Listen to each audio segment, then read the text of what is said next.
मिरजेत honey trap टोळी तरुणांचे सोन्या चांदीचे दागिने व रोख रक्कम लुटली, महिलेसह साथीदार ताब्यात। मिरज परिसरात हनी ट्रॅपचा प्रकार सुरू असून मिरजेतील एका महिलेच्या टोळीने एकाला गंडा घातल्याचे उघडकीस आले आहे। या प्रकरणी पोलिसांनी महिलेसह तिच्या साथीदारांना चौकशीसाठी ताब्यात घेतले आहे। मिरजेतील वखारबाग परिसरातील एका महिलेने सोशल मीडियावर तरुणाशी मैत्रीच्या बहाण्याने त्याला ब्लॅकमेल करून कोल्हापूर येथील तरुणाकडून लाखो रुपये किमतीचे सोन्या चांदीचे दागिने लुटण्यात आल्याची तक्रार मिरज शहर पोलिसात देण्यात आली आहे।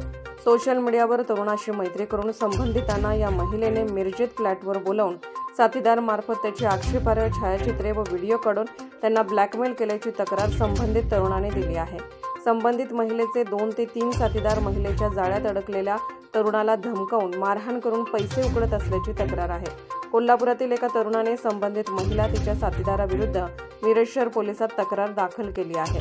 पोलिसांनी संबंधित महिला व तिच्या काही साथीदारांना चौकशीसाठी ताब्यात घेतल्याची माहिती मिळाली आहे। या प्रकारामुळे मिरजेत एकच खळबळ उडाली आहे।